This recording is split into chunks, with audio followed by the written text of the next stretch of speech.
Olá a todos, seja bem-vinda, seja bem-vindo a mais um podcast do Conexão Hemato.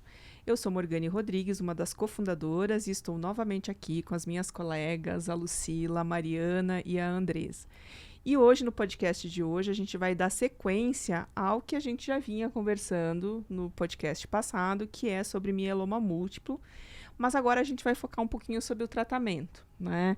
E nem eu falei, né, que foi uma das doenças com maior evolução na hematologia, e aí eu gostaria que vocês vão entender um porquê que foi uma das maiores evoluções, né?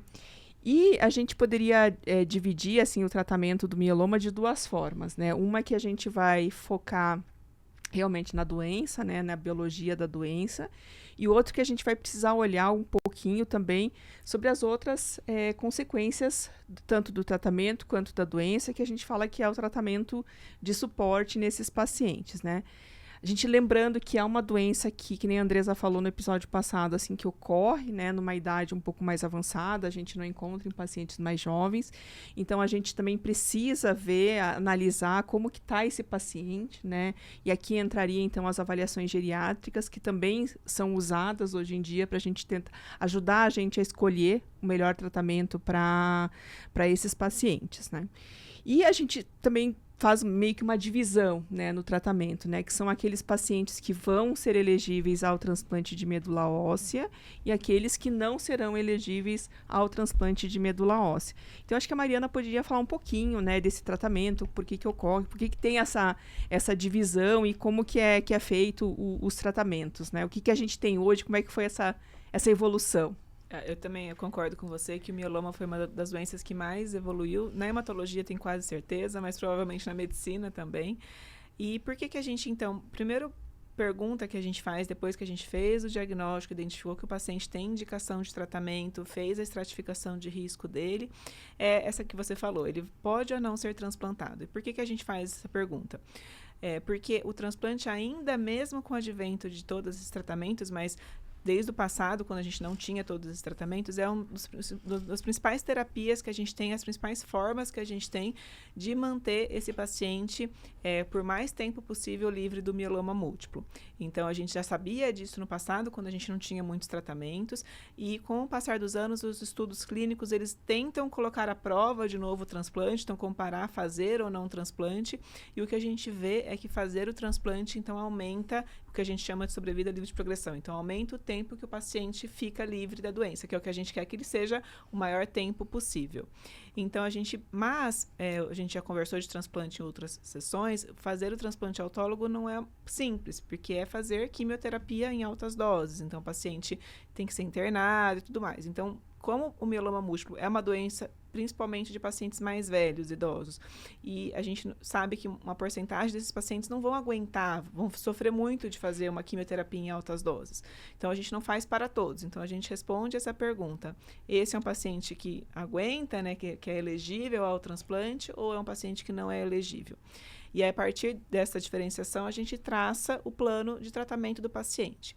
Então, se a gente entende que é um paciente, ele tem 50 e poucos anos, 60 e poucos anos, a saúde dele, fora o mieloma, está tudo bem, coração bom, rim bom, ele é elegível ao transplante, faz essa avaliação ampla, geriátrica, como a Morgane falou. Então, a gente traça o tratamento, incluindo o transplante. Então, a gente geralmente faz aí 4 a 6 ciclos de um tratamento inicial, que a gente chama de indução, e já planeja, depois desses 4 a 6 ciclos, fazer o transplante, que então, cada etapa dessa, a gente tem o objetivo de deixar a doença o mais próxima de zero possível, e eliminando o plasmócito doente.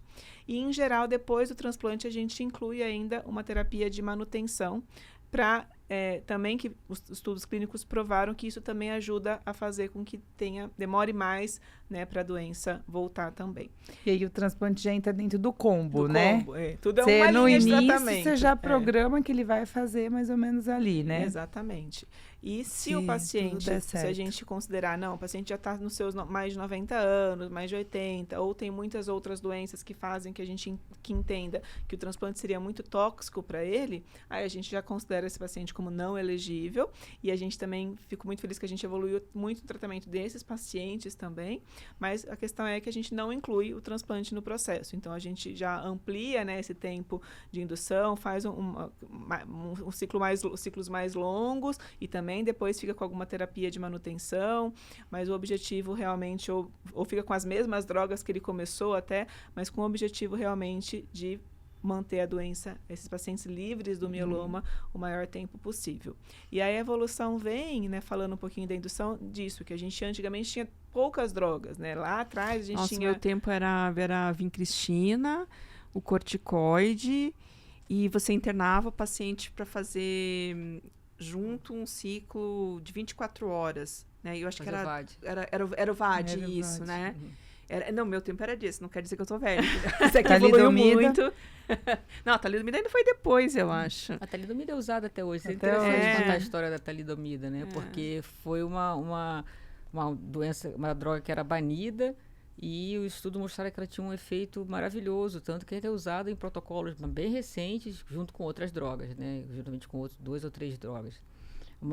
E que mudou um pouco, né? Todo o perfil de uso da talidomida, em relação aos riscos, a burocracia de você conseguir dispensar a talidomida para esses pacientes. Mas eu lembro até hoje quando que a talidomida foi um divisor de águas também. A gente tirou essa quimioterapia, fusão contínua, basicamente quimioterapia, e passou a usar o que a gente chama de imunomoduladores, né? Mas pode seguir, Maria. Não, acho que era isso mesmo. Então a gente melhorou essas terapias, a gente atualmente tem classes diferentes de drogas que a gente consegue fazer combinação, e essas combinações, por exemplo, a gente pode usar 3 ou 4 drogas na primeira linha, tanto para o elegível quanto para o não elegível, e a gente já consegue ter ótima resposta a gente está num ponto no mieloma que a gente não vê só no exame de sangue, a gente vai lá na medula, nos estudos clínicos e vê que realmente cada vez mais a gente consegue zerar esse plasmócito doente, que é o que a gente quer, que a gente sabe que isso vai refletir lá na frente de ficar livre da doença. E um dos tipos de tratamento também que eu acho que é muito inovador é que você usa quase como se fosse um anticorpo, né? Com o foco no mieloma, na célula do mieloma, né? Então, você tem essa classe aí que é a da talidomida, tem essa classe aí do anticorpo, tem o corticoide também que funciona nessa situação. Então, a gente está tendo, assim, drogas muito novas, diferentes e com foco na fisiopatologia da doença mesmo, a gente né? faz associação para que a gente, né, consiga combater a doença por diversos focos mesmo, com essa combinação de drogas. Exatamente. E, Andresa, poderia falar um pouquinho sobre o transplante, como que ele funciona, que eu acho que as pessoas têm curiosidade nisso. Uma pergunta que a gente sempre ouve assim, mas eu vou receber a minha própria célula, né? Não tem chance de eu receber a minha célula doente? Isso. Então, são coisas que as pessoas perguntam, né? Uma vez escolhendo o tratamento inicial, né? E o tratamento inicial vai depender um pouco da parte genética, como a gente falou, do perfil do paciente. Também cada droga tem um perfil de toxicidade. Muitas vezes você tem que escolher algumas... Mas geralmente já tem protocolos já bem definidos. E você faz a fase inicial de tratamento, geralmente são 4 ciclos, mas você pode estender até 6 ou etc. E você já, um paciente que a gente chama de paciente adequado para o transplante, né? Paciente até 65 anos, 70 anos, raramente faz transplante atualmente com mais de 70 anos, né? No passado a gente estendia até 75. Em muitos centros é possível, mas com novas drogas atuais, tem baixado um pouquinho o teto da indicação de transplante, mas você vai encontrar pacientes com mais de 70 anos fazendo o transplante, porque é um transplante autólogo, como você mesmo mencionou. Então, é um transplante menos agressivo que você usar o transplante de uma célula-tronco de uma outra pessoa. E parece realmente uma coisa sem sentido, né? Você pega primariamente uma doença que é da própria medula do indivíduo, e vai coletar essas células e infundir novamente. Mas é porque existe esse tratamento prévio, né? Então, você espera que pelo menos esse paciente tenha uma redução significativa das células dos plasmócitos naquela medula para poder coletar. E geralmente você não colhe a medula do indivíduo, você colhe a célula-tronco que você mobilizou, né? Você dá uma medicação para esse indivíduo, para a célula-tronco, né, desse indivíduo, do paciente ir para o sangue e você coletar, né? Então, mas é ideal você realmente fazer a fase inicial, ter a quantidade mínima possível de célula doente, mas você vai coletar também a célula, a célula CD34. Você seleciona, na verdade, né? Eu quero aquela célula tronco, você né? faz a seleção em vivo, né? No passado você podia tentar até fazer uma seleção mecânica em laboratório, mas isso realmente se mostrou que era muito complicado com outros efeitos colaterais, né? Mas o transplante do mieloma é o transplante mais simples, porque quando você colhe a célula, você usa uma medicação chamada que é o melfalano, que é uma medicação a célula do mieloma é muito sensível ao melfalano. Então é isso que tem garantido ainda a importância do transplante. No passado, quando você achava que o indivíduo não tinha indicação ou não poderia ir para o transplante, você usava o melfalano até mesmo na fase inicial, né? Paciente mais idoso. Só que o melfalano é uma quimioterapia, uma droga potente. Então, se você fazer antes do transplante, você está inviabilizando o transplante. Mas a sequência é você diminuir, com essas combinações novas que surgiram, a quantidade dos plasmócitos doentes, encaminhar esse paciente para o transplante, onde você vai fazer uso apenas dessa droga, do qual o mieloma é muito sensível. O mieloma é muito sensível também à radioterapia, né? E um transplante que o objetivo é você diminuir ao máximo a quantidade daquele célula do plasmócito alterado, até ele ficar a nível que você não consegue identificar nos exames, mas que ela está ali e um dia ela tende a voltar. Pode ser 4, 3, 5, até mesmo 10 anos, né? E o que a gente está tentando, e as pessoas que se dedicam mais ao mieloma, é combinações de intervenções para que isso não aconteça, que seria o objetivo de você ter o controle total do mieloma. Mas o transplante do mieloma, em alguns lugares, ele é feito até mesmo em ambulatório, né? Pacientes jovens, você pode tentar, porque como é uma droga só, você muitas vezes faz a coleta das células, né? Então você fez essa medicação que estimulou a célula-tronco sair da fábrica e ir para o sangue, você faz a coleta e no dia seguinte você pode fazer a quimioterapia e no dia subsequente fazer a infusão. Então alguns centros não fazem nem mais o congelamento das células. Isso é uma coisa importante porque reduz o custo também. E no passado, muitas pessoas faziam o quê? Uma coleta suficiente para fazer um transplante, mas guardava às vezes também para fazer um outro transplante quando a doença voltasse, principalmente se a doença volta muito depois de um tempo. A gente fala 2 transplantes, né, na sequência. Isso também cada vez... Ou fazer também, que você falou, sequencial, né? Que também agora, com essas novas drogas, está sendo muito discutido também, que você faria esse sequencial. Ou se vale a pena você também fazer o transplante e congelar a célula desse paciente para um segundo transplante quando a doença voltar. Então, é uma área que está sendo muito... com novas questões colocadas na mesa.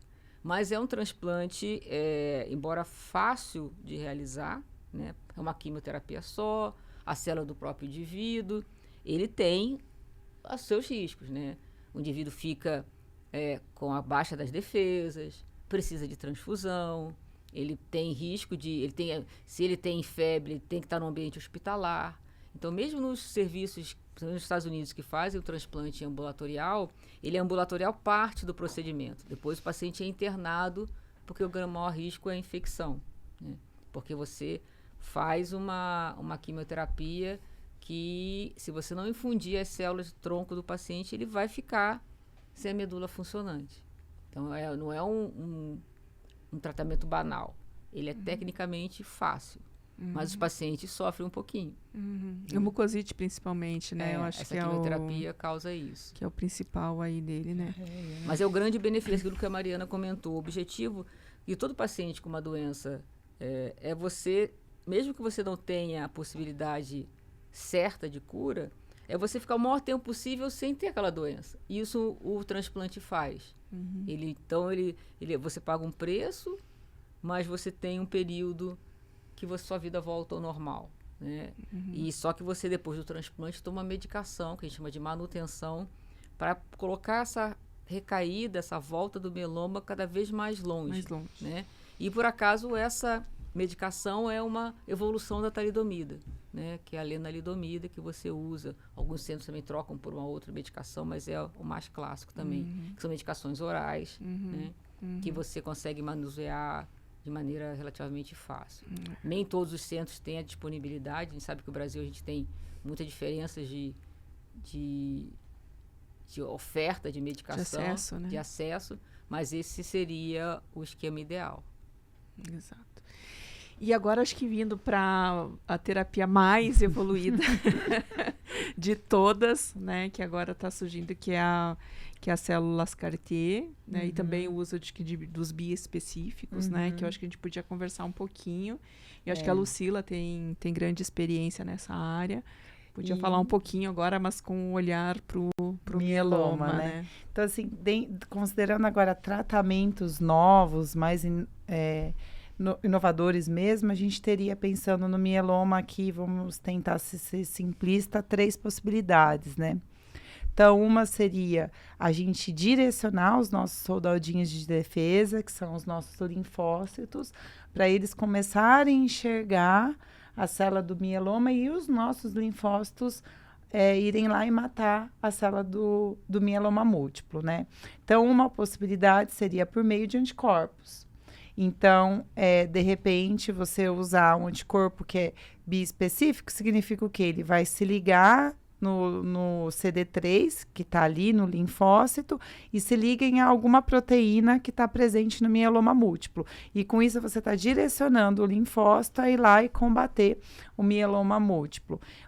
Hoje, agora no Brasil, a gente já tem isso autorizado pela Anvisa e a possibilidade da gente usar esses anticorpos biespecíficos. Seria como se fosse um engate. Um engate. Então, ele vai mostrar assim, olha, linfócito, aqui está a célula do mieloma, mata essa célula. Ele faria essa junção, vamos dizer assim, ativaria o linfócito a ir lá e matar essa célula. Então, assim, nesse caso, você vai dar esse anticorpo, ele vai achar o linfócito e vai direcionar ali a encontrar o alvo e vai matar, o linfócito mata a célula. Depende do linfócito do paciente. Exato. Outra terapêutica que também que também vai depender do linfócito do paciente é agora as células CAR-T. Só que nesse caso seria então a gente modificar o nosso linfócito lá no laboratório para fazer com que ele ganhe uma sinalização, um receptorzinho que vai se ligar agora numa determinada proteína presente no mieloma múltiplo. Então, é o linfócito, mas agora o linfócito ele foi tirado do sangue do paciente, ele foi turbinado num ambiente lá no laboratório, foi modificado para fazer com que ele enxergue ali o que está alterado no mieloma múltiplo, e aí o linfócito vai lá e vai matar a célula doente do mieloma múltiplo. Nesse caso, a terapêutica não está pronta ainda, né? Então, a gente vai ter que coletar esse linfócito, fazer esse produto novo constituído por esse linfócito CAR-T, esse linfócito ali agora com GPR para encontrar o tumor. GPS, desculpa, para encontrar... Você quase falou outro alvo, né? O tumor, eu acho que eu tô pensando Daqui a pouco aqui. você fala o outro alvo. Bom, vocês estão prestando atenção. E aí ele vai lá e vai matar, né? Então, assim, é o linfócito que foi modificado fora do corpo do paciente, agora. E outra droga, que até a gente tem aí a doutora Vânia Hungria, que se está nos ouvindo, é uma pessoa que a gente admira muito dentro do tratamento do mieloma, ela foi uma das pesquisadoras do estudo que levou essa droga, inclusive, é a possibilidade da droga, na verdade, o medicamento, ele localiza um determinado alvo presente agora a gente não está nem falando agora mais de linfócito, né? É um medicamento que vai localizar um receptor, uma proteína lá do mieloma múltiplo, então a gente está direcionando, e aí aquela droga entra ali na célula do mieloma e destrói ela. De uma certa forma, faz ela entrar, ela morrer. Fala assim, ó, você tem que morrer essa célula. Então, ela identifica, às vezes, a mesma proteína que o CAR-T está identificando, mas no caso é a droga que está ali, que vai entrar na célula e aí, no caso, vai matar. que daí então seriam os anticorpos, droga conjugado, vamos dizer assim, Isso né? é interessante que você falou várias vezes a proteína. O mais comum nesses 3 terapias é usar o alvo, que é o BCMA. Que é o BCMA. Mas você quase falou o outro alvo, só para aqui a gente tem outras possibilidades de GPR. alvo que estão sendo avaliadas. Um desses chama GPRC5D, que a gente tem inclusive anticorpo bispecífico já Exatamente, contra aí ele. a minha mudança, minha alteraçãozinha aqui. E aí o BCMA, então no final das contas a gente ouve muito, né? BCMA, essa proteína que está muito, muito presente nas células do mieloma múltiplo, mas pouco presente em células normais do nosso organismo, e por isso que é tão atraente, e por isso que a gente usa muito como alvo mesmo. Então é pensar assim, vai ser o linfócito que vai atacar identificando o BCMA, ou vai ser a própria molécula, a própria droga que entra na célula, identificando ela por meio do BCMA, né? E aí a gente também tem a outra possibilidade, né? O GPR-C5D, que é outro alvo, por isso da minha confusão, que também a gente tem anticorpo contra, assim como outras. Então, hoje, dentro dessas novas terapêuticas, pesquisadores aqui do Brasil, eu sou uma delas, que estuda muito novas possibilidades de tratamento dentro do mieloma, mas do mundo todo, estamos pensando como realmente identificar alvos específicos do mieloma múltiplo e como direcionar da melhor forma possível essas células do sistema imunológico para atacar o mieloma múltiplo. E quanto melhor a gente achar mais alvos e bons alvos a gente consegue, inclusive, porque um dos mecanismos para a gente perder a resposta é quando o mieloma para de expressar aquele alvo. Exato. Então, se a gente, por exemplo, puder ter 2 alvos, aí começa, que é a né, nossa, bolar uma célula que olha 2 alvos ao mesmo tempo, ou combinar tratamento, né? Ou seja, a gente espera um futuro promissor. Para o mieloma múltiplo. Já está sendo, lembrando que essas drogas novas, né, elas começaram um estudo quando a doença acabava voltando, né? Depois de você fazer esse tratamento de indução, o transplante, a doença voltava, né? E tem estudos que elas já eles estão começando a usar ela mais precocemente, inclusive, Exato. né? Nessa sequência de tratamento, né? A gente no Einstein participou do estudo em que, então, eram pacientes que não tinham condição de fazer um transplante ou não queriam fazer um transplante, e aí a terapêutica com as células CAR-T entrava dentro do combo. Aí, no caso, ou era fazer um esquema de tratamento com diversas drogas e a infusão das células CAR-T, ou combinação dessas drogas e manutenção. E a gente participou lá na nossa instituição e tivemos vários pacientes com uma resposta muito interessante. E ainda aguardamos a resposta do estudo. E agora aguardamos com a resposta do estudo.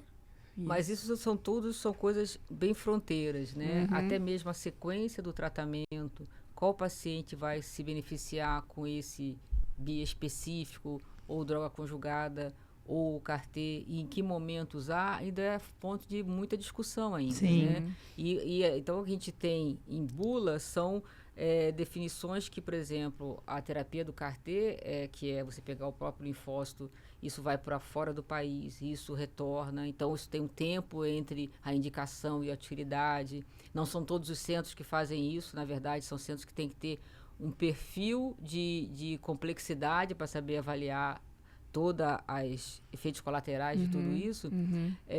São só para pacientes que recaem após, pelo menos, a exposição a essas drogas todas novas que a Mariana falou. Então, é uma coisa que a gente está estudando muito, mas ainda muito restrito o uso. Né? Não só por esses poucos centros, e também tem a questão do custo dessa terapia. Toda terapia que começa, ela é muito custosa. Então, talvez no futuro a gente consiga baratear. Então, a indicação tem que ser muito adequada, né? E sem contar que a gente ainda está avaliando qual vai ser os efeitos colaterais a longo prazo. Exato. É uma terapia genética, você usa vírus, você usa diversas outras coisas. Então, e também necessita de um centro, porque muitas vezes ela tem um perfil de complicações que a gente não estava tão habituado. E acho que agora vem um ponto que acho que é importante a Morgane falar um pouco pra gente, que é assim, a gente quer dar qualidade de vida, né, para os pacientes. O tratamento até ele tem, né, diretamente assim para a doença, mas a gente também não pode esquecer das outras coisas que a doença pode causar, né? Dor, né? Então, essa questão óssea também, então a gente precisa fazer a proteção óssea, óssea, né? Então, esses pacientes eles precisam tomar uma medicação, que são os bisfosfonados, né? Para ajudar nessa parte óssea. Anemia, então, às vezes, esses pacientes precisam de estimulantes para voltar a produzir as hemácias, que a gente já conversou sobre anemia nos episódios passados. Então, para melhorar também isso, melhorar a qualidade de vida, né? Sensação de cansaço, fraqueza que esses pacientes têm. Às vezes, a gente tem que fazer, às vezes, radioterapia, para melhorar, dependendo de onde tiver as lesões, para melhorar essa questão da dor. A gente não pode esquecer das questões infecciosas, então esses pacientes precisam vacinar, né? Com certeza. E de preferência a gente vacinar eles antes, porque essas novas terapias, a gente sabe que algumas delas elas podem interferir na resposta da vacina, então é ideal a gente fazer essas vacinas antes, principalmente as vacinas para pneumonia, né, de pneumococo, as outras vacinas virais, o que tiver que esse paciente possa fazer. E lembrar que a gente também precisa fazer profilaxia, né, quando esses pacientes estão em tratamento. Então, algumas dessas drogas assim vão baixar muitos linfócitos, né, que vão ser responsáveis por quadros virais. Então, às vezes a gente precisa usar durante o tratamento, né, profilaxia para esses pacientes não reativarem zoster, aqueles pacientes que já tiveram contato com o vírus da varicela no passado. Né? Ou um patógeno que é oportunista, né? Que é o pneumocystis girovete, que a gente precisa... Antes era pecarine, né? No passado, agora mudou um pouquinho o nome. Então, a gente precisa, né? Esses pacientes precisam tomar esses antibióticos de profilaxia. Né? Às vezes Então, reposição de imunoglobulinas. Isso, às vezes tem alguns tipos de tratamentos, esse que a Lucila falou, o Tentucar, às vezes os bioespecíficos, ou alguns outros que baixam, né, essa produção de imunoglobulina, e esses pacientes estão em um risco maior de infecção. Então, a gente precisa fazer essa reposição mais frequente. Dos cânceres hematológicos é que tem mais complicações sistêmicas, né? Renais, ósseas, hematológicas mesmo. Então, realmente precisa ter um olhar mais amplo do paciente, né? Diferente, talvez, onde você tem leucemias agudas, o efeito é mais só da alteração na produção de elementos do sangue, né? Você dificilmente tem outras complicações. O mieloma você tem que ter um olhar mais clínico e mais amplo. Acho muito importante. Profissional mesmo, né? Muito profissional, porque a gente vai precisar do ortopedista, a gente vai precisar, às vezes, do nefro, e o que eu acho bonito também é que agora os próprios estudos, né, que estão trazendo essas drogas novas, tudo, eles também estão olhando a qualidade de vida, né? Querendo dizer assim, a gente está oferecendo essa combinação nova, essa droga nova, mas isso está trazendo realmente um benefício no dia a dia do paciente. E eu acho tão bonito. De informação gerada pelo próprio paciente. E que eu falo assim, que o paciente ele precisa ter a voz ativa. Né? Então, assim, o paciente precisa saber as opções, o tratamento e a decisão do tratamento, o tipo, como que vai ser, tem que ser uma decisão conjunta, né? A gente precisa ouvir o paciente, né? Ele precisa ter voz. Com certeza. Né? E não só no momento do diagnóstico, eu acho que em todo o processo, né? Desde o início, ou se eventualmente a doença voltar. Então, a gente precisa ouvir, a gente precisa ver como que está a vida desse paciente, o que está de ruim ali, o que a gente pode melhorar e qual vai ser o tratamento que a gente vai escolher e que vai entrar e que vai combinar exatamente para esse paciente, que vai ser a melhor escolha para esse paciente. Individualmente. Individualmente, exato, né? Eu acho que isso que a gente chama de medicina de precisão. Para mim, essa é a definição de medicina de precisão. Quando a gente fala que a gente precisa de uma equipe, o paciente faz parte da equipe. Exato. Então, por isso que eu acho que é importante o que a gente tenta fazer aqui, que é levar um pouco mais de informação também, para que ele consiga ter elementos para tomada de decisão também. Com certeza. Né? Ok, eu acho que foi uma conversa muito boa. Muito boa. Muito foi obrigada. Um papo bom, muito obrigada. Obrigada. Então, acho que a gente termina por aqui, né? Foi o assunto ótimo. sobre o mieloma.